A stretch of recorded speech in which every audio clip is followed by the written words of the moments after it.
Hi, welcome back to Gagana Veeru YouTube channel. ತುಂಬ ದಿನ ಆಯಿತು ಯಾವುದೇ ಲಾಗ್ ಮಾಡೋಕ್ಕಾಗಿಲ್ಲ. ಹಾಗಾಗಿ ಇವತ್ತು ಯಾವುದಾದ್ರು ಲಾಗ್ ಮಾಡೋಣ ಅಂದ್ಕೊಂಡು ಇವತ್ತು ನಾನು ಕುಕಿಂಗ್ ಲಾಗ್ ಮಾಡ್ತಾ ಇದ್ದೀನಿ. ಐ ಹೋಪ್ ನೀವೆಲ್ಲರೂ ಚೆನ್ನಾಗಿದ್ದೀರಾ ಅನ್ಕೊತೀನಿ. ಇಲ್ಲಿ ನಾನು ತುಂಬ ಚೆನ್ನಾಗಿದ್ದೀನಿ. ವೀರಿಗೆ ತುಂಬ ಇಷ್ಟ ಇದು, ಹಾಗಾಗಿ ಇದು ರೆಸಿಪಿನ ನಿಮ್ಮ ಜೊತೆ ನಾನು ಶೇರ್ ಮಾಡ್ಕೊಳ್ಳೋಣ ಅಂತ ಅಂದ್ಕೊಂಡಿದ್ದೀನಿ. ಅದು ಏನಪ್ಪ ಅಂತಂದರೆ ವೈಟ್ ಸಾಸ್ ಪಾಸ್ತಾ. ಸೊ ತುಂಬ ಜನ ತಿಂದಿರ್ತೀರಾ. ಇದು ನಾವೆಲ್ಲ 5 ಸ್ಟಾರ್ ಹೋಟೆಲ್ಗಳಲ್ಲಿ ಅಥವಾ ಕೆಫೆಗಳಲ್ಲಿ ರೆಸ್ಟೋರೆಂಟ್ಗಳಲ್ಲಿ ಮಾಡಿರ್ತಾರೆ. ಅದನ್ನ ನಾವು ಮನೇಲಿ ಯಾವ ರೀತಿ ಈಸಿಯಾಗಿ ಮಾಡ್ಕೋಬೋದು ಅಂತ ನಾನು ನಿಮಗೆ ಇವತ್ತು ತೋರಿಸ್ತೀನಿ. ಹಾಗೂ ವಿಡಿಯೋ ನೋಡ್ಬೇಕಾದ್ರೆ ನೀವೇನಾದರೂ ನಮ್ಮ ಚಾನಲ್ಗೆ ಹೊಸಬ್ರಾಗಿದ್ದರೆ ಪ್ಲೀಸ್ ಸಬ್ಸ್ಕ್ರೈಬ್ ಮಾಡಿ. ಗಗನ ವೀರು ಯೂಟ್ಯೂಬ್ ಚಾನಲ್ನ ಲೈಕ್ ಮಾಡಿ, ಶೇರ್ ಮಾಡಿ, ಕಮೆಂಟ್ ಮಾಡಿ. ಬನ್ನಿ. ವೈಟ್ ಸಾಸು ಪಾಸ್ತಾಗೆ ತುಂಬ ಈಸಿಯಾಗಿ ನಾವು ಮನೆಯಲ್ಲೇ ಮಾಡ್ಕೋಬೋದು ರೆಸ್ಟೋರೆಂಟ್ ಶೈಲಿಯಲ್ಲಿ. ತುಂಬ ಐಟಮ್ಸ್ ಏನು ಬೇಕು ಅಂತ ಏನಿಲ್ಲ. ಸೊ ನಾನು ಇಷ್ಟು ಐಟಮ್ಸ್ನ ತೊಗೊಂಡಿದ್ದೀನಿ. ಫಸ್ಟು ಪಾಸ್ತಾನ ಬೇಯಿಸಿ ಇಟ್ಕೊಂಡಿದ್ದೀನಿ ನಾನು. ಸೊ ಇಬ್ಬರಿಗಾಗೋಷ್ಟು ನಾನು ಮಾಡ್ತಾಯಿದ್ದೀನಿ. ಸ್ವಲ್ಪ ಮೈದಾ ಹಿಟ್ಟು, ಆಮೇಲೆ ಹಾಲು, ಕ್ಯಾಪ್ಸಿಕಮ್, ಈರುಳ್ಳಿ, ರೆಡ್ ಕ್ಯಾಪ್ಸಿಕಮ್ ಮತ್ತು ಆಮೇಲೆ ಒಂದೆರಡು ಚಿಲ್ಲಿನೂ ಹಾಕಿದ್ದೀನಿ ಸ್ವಲ್ಪ ಖಾರ ಇರಲಿ ಅಂತ ಹೇಳಿಬಿಟ್ಟು, ಬೆಳ್ಳುಳ್ಳಿ ಮತ್ತು ಶುಂಠಿ, ಚಿಲ್ಲಿ ಫ್ಲೇಕ್ಸು, ಆರೋಗ್ಯನು, ಮತ್ತು ಮೇನಾಗಿ ಬೇಕಾಗಿರೋದು ಬಟರ್. ಸೊ ನಮಗೆ ಬಟರ್ ಇಲ್ಲ ಅಂದರೆ ನಾವು ಆಯಿಲ್ ಯೂಸ್ ಮಾಡ್ಕೋಬೋದು. ಬಟ್ ನಮಗೆ ಆ ಸ್ಟೈಲಲ್ಲಿ ಬೇಕು ಅಂದರೆ ನಾವು ಬಟರೇ ಯೂಸ್ ಮಾಡಬೇಕು. ಸೊ ಇಷ್ಟು ಐಟಮ್ಸ್ ಈಸಿ ಇದ್ದರೆ ಮನೇಲಿ ಈಸಿಯಾಗಿ ನಾವು ಮಾಡ್ಕೋಬೋದು.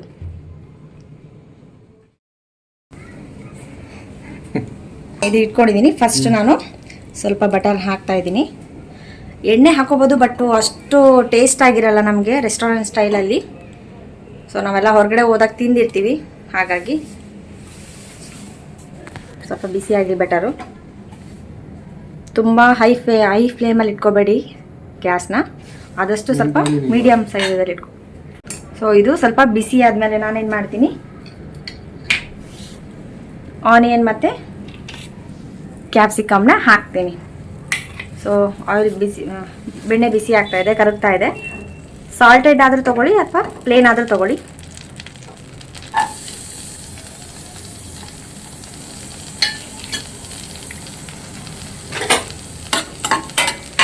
ಸ್ವಲ್ಪ ರೆಡ್ ಕಲರ್ ಆದಮೇಲೆ ಇದಕ್ಕೆ ನಾನು ಚಿಕ್ಕದಾಗಿ ಕಟ್ ಮಾಡ್ಕೊಂಡಿರೋ ಅಂಥ ಬೆಳ್ಳುಳ್ಳಿ ಮತ್ತು ಶುಂಠಿನ ಹಾಕ್ತಾಯಿದ್ದೀನಿ.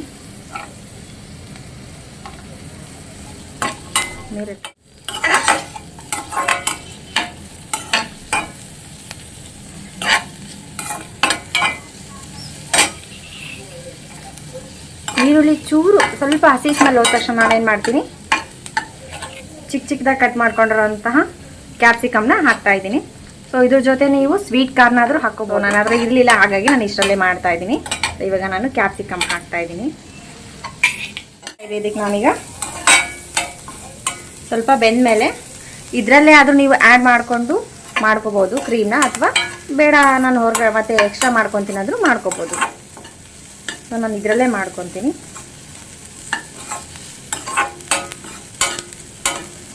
ಬೇಡ ಮತ್ತೆ. ಸೊ ಇದು ಬೇಯ್ತಾ ಇದೆ. ಸೊ ಇದನ್ನ ಸ್ವಲ್ಪ ಬಟರಲ್ಲಿ ಬೇಯಿಸ್ಕೊಂಡಿದ್ದೀನಿ, ಬೆಣ್ಣೆಯಲ್ಲಿ ಬೇಯಿಸ್ಕೊಂಡಿದ್ದೀನಿ. ಇದನ್ನ ಪಕ್ಕಕ್ಕಿಟ್ಟು ಇವಾಗ ನಾನು ಈಗ ಕ್ರೀಮ್ನ ರೆಡಿ ಮಾಡ್ಕೊಂಬಿಡೋಣ. ಸೊ ವೈಟ್ ಸಾಸ್ ಪೀಸ್ತಕ್ಕೆ ಮೇನಾಗಿ ಬೇಕಾಗಿರೋದು ನಮಗೆ ಅದರದ್ದು ಸಾಸ್ ಅಲ್ವಾ. ಸೊ ಹಾಗಾಗಿ ಬಟರ್ ಹಾಕೊಂಡಿದ್ದೀನಿ, ಸ್ವಲ್ಪ ಕಾಯಿಲಿ. ಸೊ ನಾನು ಇವಾಗ ಸಾಲ್ಟೆಡ್ ಬಟರ್ ತೊಗೊಂಡಿದ್ದೀನಿ. ಸೊ ಬಟರ್ ಕಾಯ್ತಾ ಇದೆ.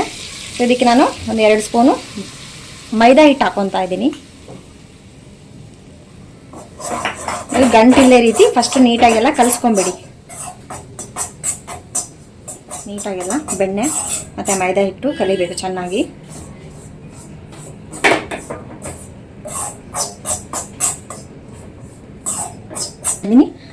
ಇಲ್ಲಿ ಹಾಲನ್ನ ತೊಗೊಂಡಿದ್ದೀನಿ 1 ಬಟ್ಲಷ್ಟು. ನಿಮಗೆ ಸಾಸ್ ಜಾಸ್ತಿ ಬೇಕಂದರೆ ಸ್ವಲ್ಪ ಇದಕ್ಕೆ ನೀರು ಮಿಕ್ಸ್ ಮಾಡ್ಕೊಳ್ಳಿ. ಇಲ್ಲ ನಮಗೆ ಗಟ್ಟಿ ಹಾಲಂದೇ ಬೇಕಂದರೆ ಹಾಲನ್ನ ಹಾಕ್ಕೋಬೋದು ನೀವು. ನಾನು ಸ್ವಲ್ಪ ನೀರು ಮಿಕ್ಸ್ ಮಾಡ್ಕೊಂಡಿದ್ದೀನಿ ಹಾಗೆ. ಸೊ ಇದು ಗಂಟಾಗೋ ರೀತಿ ನಾವು ಕಲಿಸ್ಕೋಬೇಕು ಇದನ್ನು.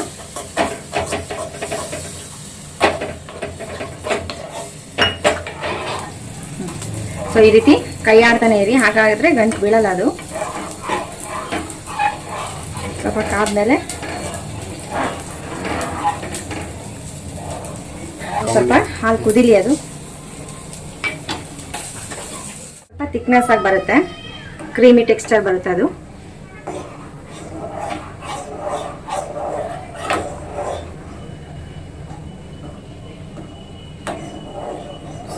ಇನ್ನೊಂದು ಸ್ವಲ್ಪ ಕ್ರೀಮಿ ಗಟ್ಟಿಯಾಗಿ ಬರಲಿ. ಇದಕ್ಕೆ ಬೇಕಾದರೆ ನೀವು ಚೀಸ್ ಹಾಕೋಬೋದು. ಚೀಸು ಇಷ್ಟಪಡೋರು ಚೀಸ್ ಹಾಕೊಳ್ಳಿ, ಇಲ್ಲ ಅಂದರೆ ಓಕೆ. ಗಟ್ಟಿ ಆದಮೇಲೆ ನಾನೇನು ಮಾಡ್ತೀನಿ, ಆವಾಗಲೇ ಏನು ಮಾಡಿಟ್ಕೊಂಡಿದ್ನಲ್ಲ, ಆವಾಗಲೇ ಏನು ಈರುಳ್ಳಿ ಮತ್ತು ಅದೆಲ್ಲ ಹಾಕ್ಕೊಂಡು ಫ್ರೈ ಮಾಡಿಟ್ಕೊಂಡಿದ್ನಲ್ಲ ಬಟರಲ್ಲಿ, ಅದಕ್ಕೆ ನಾನು ಮಿಕ್ಸ್ ಮಾಡ್ಕೊಂಡ್ಬಿಡ್ತೀನಿ ಈಗ ಇದನ್ನು. ಸೊ ಮುಂಚೆನೇ ನಾನು ಇವರಿಗಾಗೋಷ್ಟು ಪಾಸ್ತಾನ ಬೇಯಿಸಿ ಇಟ್ಕೊಂಡಿದ್ದೀನಿ. ಇದು ಹಾಕ್ಕೊಂಡ್ಬಿಡ್ತೀನಿ.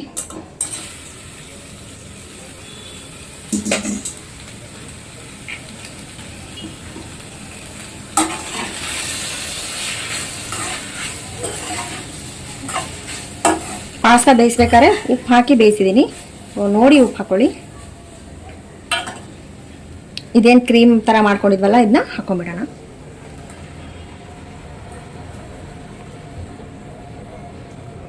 ಚೆನ್ನಾಗಿ ಕಲಸೋಣ.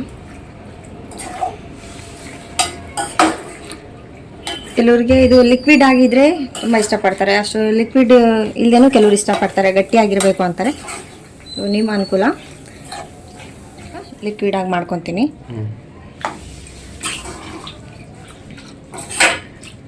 ಸ್ವೀಟ್ ಕಾರ್ನ್ ಇದ್ರೆ ಅದನ್ನು ಆ್ಯಡ್ ಮಾಡ್ಕೊಳ್ಳಿ, ತುಂಬ ಚೆನ್ನಾಗಿ ಬರುತ್ತೆ.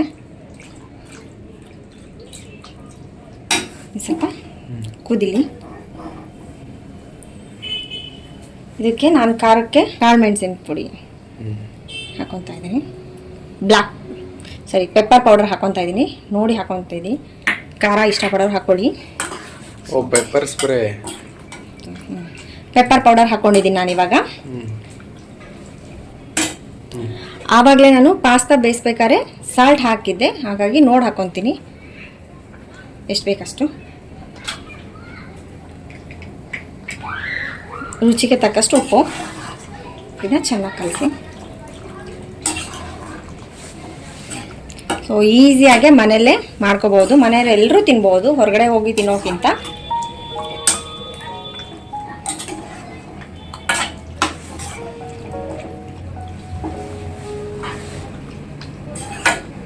ಎಲ್ರಿಗೂ ಇಷ್ಟ ಆಗುತ್ತೆ, ಚಿಕ್ಕವರಿಂದ ಹಿಡಿದು ದೊಡ್ಡವ್ರವರೆಗೂ ತುಂಬ ಇಷ್ಟ ಆಗುತ್ತೆ ಇದು ಪಾಸ್ತಾ.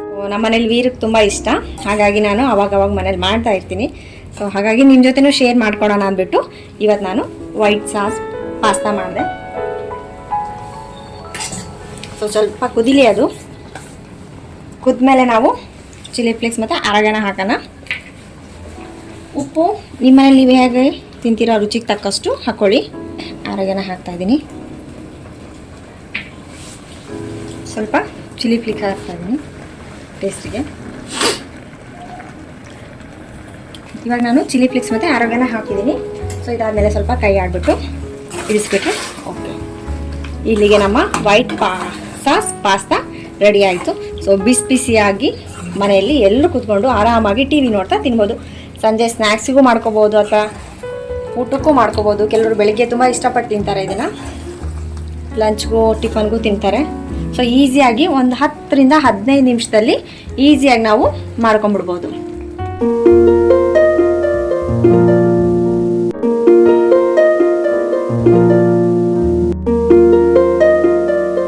ಈಸಿಯಾಗಿ ಮನೆಯಲ್ಲೇ ಒಂದು 20 ನಿಮಿಷದಿಂದ 15 ನಿಮಿಷದಲ್ಲಿ ಮಾಡೋಂಥ ವೈಟ್ ಸಾಸ್ ಪಾಸ್ತಾ ರೆಡಿಯಾಗಿದೆ. ಸೊ ಬಿಸಿ ಬಿಸಿಯಾಗಿ ತಿಂದ್ಬಿಟ್ಟು ಹೇಗಿದೆ ಅಂತ ಟೇಸ್ಟ್ ಹೇಳಿ. ಸೊ ನೀವು ನಿಮ್ಮ ಮನೇಲಿ ಏನಾದರೂ ಟ್ರೈ ಮಾಡಿದರೆ ನನಗೆ ಕಮೆಂಟ್ ಮೂಲಕ ತಿಳಿಸಿ ಯಾವ ರೀತಿ ಬಂತು ಅಂತ. ನೀವೇನಾದರೂ ನಮ್ಮ ವಿಡಿಯೋನ ಹೊಸದಾಗಿ ನೋಡ್ತಾ ಇದ್ರೆ ಪ್ಲೀಸ್ ನಮ್ಮ ಚಾನಲ್ನ ಸಬ್ಸ್ಕ್ರೈಬ್ ಮಾಡಿ, ಲೈಕ್ ಮಾಡಿ, ಶೇರ್ ಮಾಡಿ.